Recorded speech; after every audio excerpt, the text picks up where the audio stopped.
ఈరోజు ఢిల్లీ నుంచి వచ్చినటువంటి సెంట్రల్ ఎలక్షన్ కమిషన్ ప్రతినిధులు అందరికీ కూడా ఆంధ్రప్రదేశ్ రాష్ట్రంలో తెలుగుదేశం పార్టీ జనసేన పార్టీతో కలిసి ఎన్నికల ప్రక్రియను ఏ రకంగా తూట్లు పొడుస్తున్నది, ఏ రకంగా టెక్నాలజీని ఉపయోగించి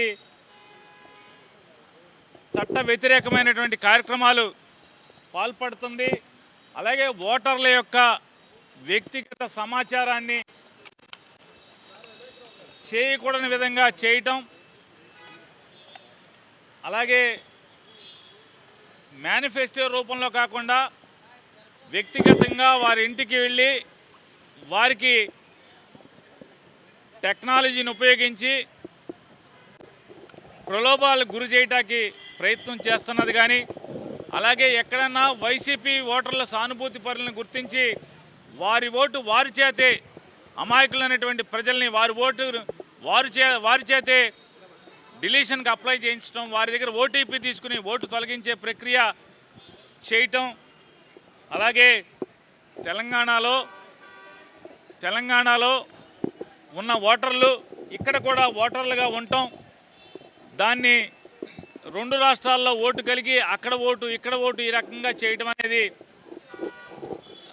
పరిశీలించాలని చెప్పని, తగు చర్యలు తీసుకోవాలని చెప్పని, అలాగే తెలంగాణలో ఓటర్లుగా నమోదై ఓటర్ అక్కడ ఓటు హక్కును వినియోగించుకుని మళ్ళీ ఇవాళ అక్కడ ఓటు తొలగించుకుని కొత్త ఓటు ఇక్కడ అప్లై చేయడమే కాకుండా అక్కడ ఓటు అక్కడే ఉంచి మళ్ళీ ఇక్కడ ఫారం 6 అప్లికేషన్ ద్వారా కొత్త ఓటుని నమోదు చేయడం అనేది చట్ట వ్యతిరేకంగా ఇక్కడ మళ్ళీ ఓటు నమోదు చేసుకునేటువంటి కార్యక్రమానికి తెలుగుదేశం పార్టీ హైదరాబాద్లో విపరీతమైనటువంటి క్యాంపెయిన్ ద్వారా సోషల్ మీడియాలోను అలాగే హోటల్లో మనుషుల్ని పిలిపించుకుని మీటింగ్లు పెట్టి వారందరికీ కూడా క్యాంపెయిన్ చేసి ఆ క్యాంపెయిన్ ద్వారా ఫారం 6 అప్లికేషన్లు ఇవ్వటం, లేదా ఆన్లైన్లో ఇలా అప్లై చేసుకోండి అని చెప్పని వారికి అక్కడ విధానాన్ని ఓటు నమోదు చేసుకునే విధానాన్ని నేర్పించడం, ఇట్లాంటివన్నీ కూడా చట్ట వ్యతిరేకంగా అంటే ఎలక్షన్ కమిషన్ చెప్పినటువంటి రూల్స్కి వ్యతిరేకంగా తెలుగుదేశం పార్టీ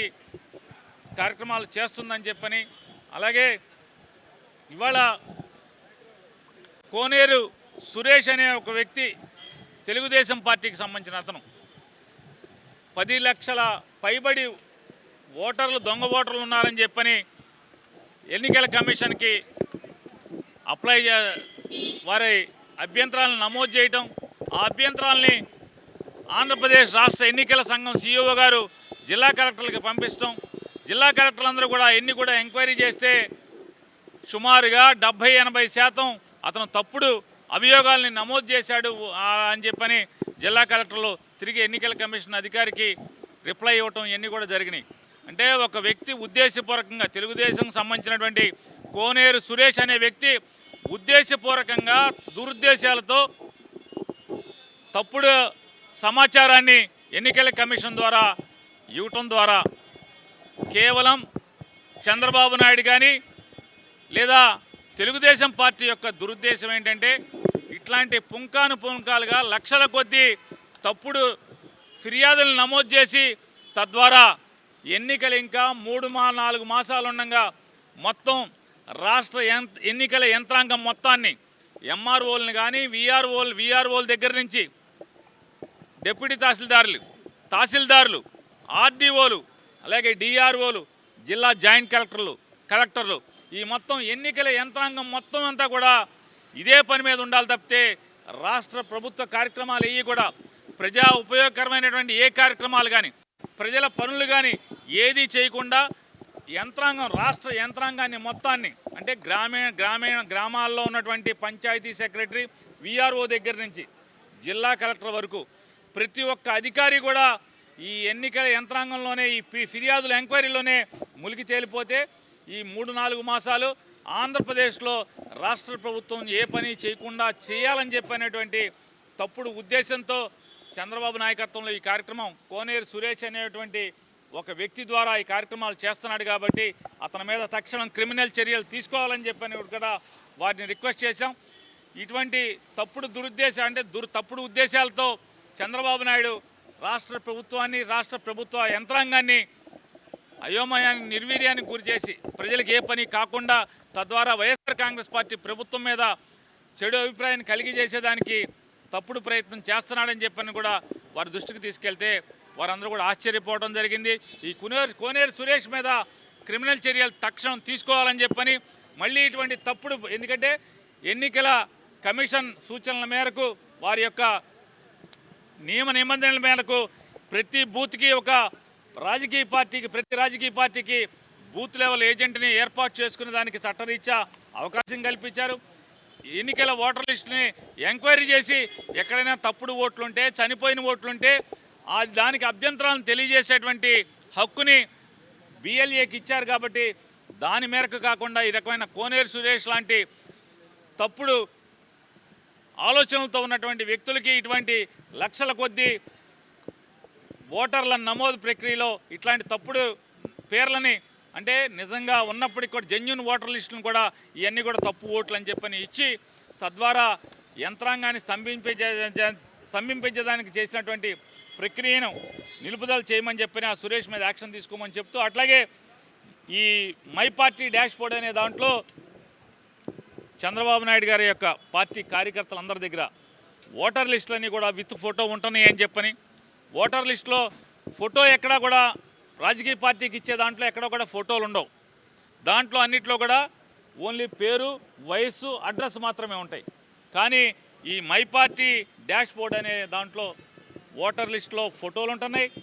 దాంట్లో వారి కులం, వారి వ్యక్తిగత సమాచారం అంతా కూడా, వారు ఏ కులం, వారి ఇంట్లో ఎంతమంది ఉన్నారు, వారు ఏ పని చేస్తున్నారు, వారి ఓటర్ ఐడి నంబర్ ఎంత, వారి ఆధార్ కార్డు నెంబర్ ఎంత, ఇట్లాంటి ఉండకూడనటువంటి వ్యక్తిగత సమాచారం అంతా కూడా ఈ మై పార్టీ డాష్ బోర్డ్ అనే దాంట్లో పెట్టి దాన్ని అమెరికాలో ఉన్నటువంటి సర్వర్లో పెట్టి ఈ మొత్తం కార్యకర్తలకు ఇచ్చి తద్వారా ఎన్నికల నియమావళికి తూట్లు పొడుస్తూ ఈరోజు ఈ కార్యక్రమాలు చేస్తుంది. కాబట్టి దాని మీద కూడా చర్యలు తీసుకోమని చెప్పని కూడా చెప్పడం జరిగింది. అట్లాగే టీడీపీ మేనిఫెస్టో ఏదైతే మేము అవి చేస్తామని చెప్పని కార్యక్రమాలు పెట్టారో అవన్నీ కూడా వ్యక్తిగత సమాచారాన్ని సేకరించి, వారి వయసుతో సహా అన్నీ సేకరించి వారికి వ్యక్తిగతంగా వారికి చంద్రబాబు నాయుడు పేరు మీద ఉత్తరంలాగా రాసి ఆన్లైన్లో వారికి పంపిస్తున్నారు.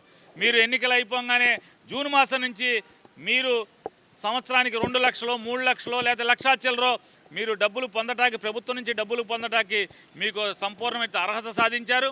చంద్రబాబు నాయుడు ముఖ్యమంత్రి అవ్వగానే సంవత్సరానికి మీకు 5 సంవత్సరానికి ఎంత వస్తుంది, 5 ఏళ్ళకి ఎంత వస్తుందని చెప్పని వ్యక్తిగతంగా ప్రలోభ పెట్టేదానికి కూడా వారు ప్రయత్నం చేస్తున్నారు. ఇట్లాంటి తప్పుడు విధానాలని అరికట్టాలని చెప్పని కూడా ఎన్నికల కమిషన్, కేంద్ర ఎన్నికల కమిషన్ వారికి కూడా ఫిర్యాదు చేయడం జరిగింది. మేము కిందటిసారి ఎన్నికల కమిషన్ రాష్ట్ర ఎన్నికల అధికారికి ఇచ్చాం, అలాగే జిల్లా కలెక్టర్లకు కూడా ఇచ్చాం. దాని మీద ఎంక్వైరీలు జరుగుతున్నాయి. మేము అలాగే వైఎస్ఆర్ కాంగ్రెస్ పార్టీకి సంబంధించినటువంటి బూత్ లెవెల్ ఏజెంట్లు కూడా ఇంటింటికి ఓటర్ లిస్టును వెరిఫై చేశారు.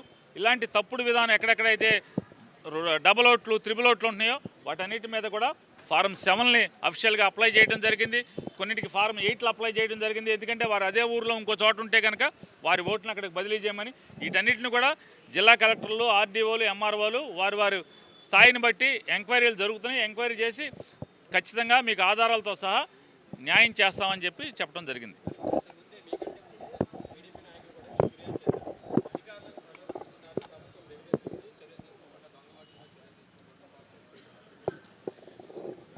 దొంగే బజారున పడి దొంగ అని చెప్పి ఇవాళ 2019కి ముందు ఏ ఓటర్ లిస్ట్ ఉందో ఇవాళకి అదే ఓటర్ లిస్ట్ ఉంది. కావాలంటే ఎవరు వస్తారో మీ మీడియా సమక్షంలో మేము నిరూపించడానికి సిద్ధంగా ఉన్నాం. 2019 ఎన్నికలకు ముందు ఓటర్ లిస్టులో ఏ సీరియల్ నెంబర్తో ఏ ఓటు ఉందో ఇవాళ కూడా అదే ఓటు ఉంది. అదే ఓటు అదే పోలింగ్ స్టేషన్లో ఉండటం జరిగింది. మరి అప్పుడు దొంగ ఓటు కాంది వాళ్ళ దొంగ ఓటు ఎట్లా అయింది? వాళ్ళ తప్పుడు ఓటు కాంది వాళ్ళ తప్పుడు ఓటు ఎట్లా అయింది? కేవలం ఎన్నికల యంత్రాంగం, అంటే జిల్లా యంత్రాంగాన్ని మొత్తాన్ని గ్రామీణ స్థాయి నుంచి మండల స్థాయి, రెవెన్యూ డివిజన్ స్థాయి, జిల్లా స్థాయి వరకు కూడా రాష్ట్ర ప్రభుత్వం ఉన్నటువంటి ఏ కార్యక్రమాలు ప్రజలకు చేయకూడదు, ఎన్ని స్తంభింప చేయాలనేటువంటి తప్పుడు ఉద్దేశంతో మాత్రమే తెలుగుదేశం పార్టీ వారు ఇటువంటి అభియోగాలు చేస్తున్నారు.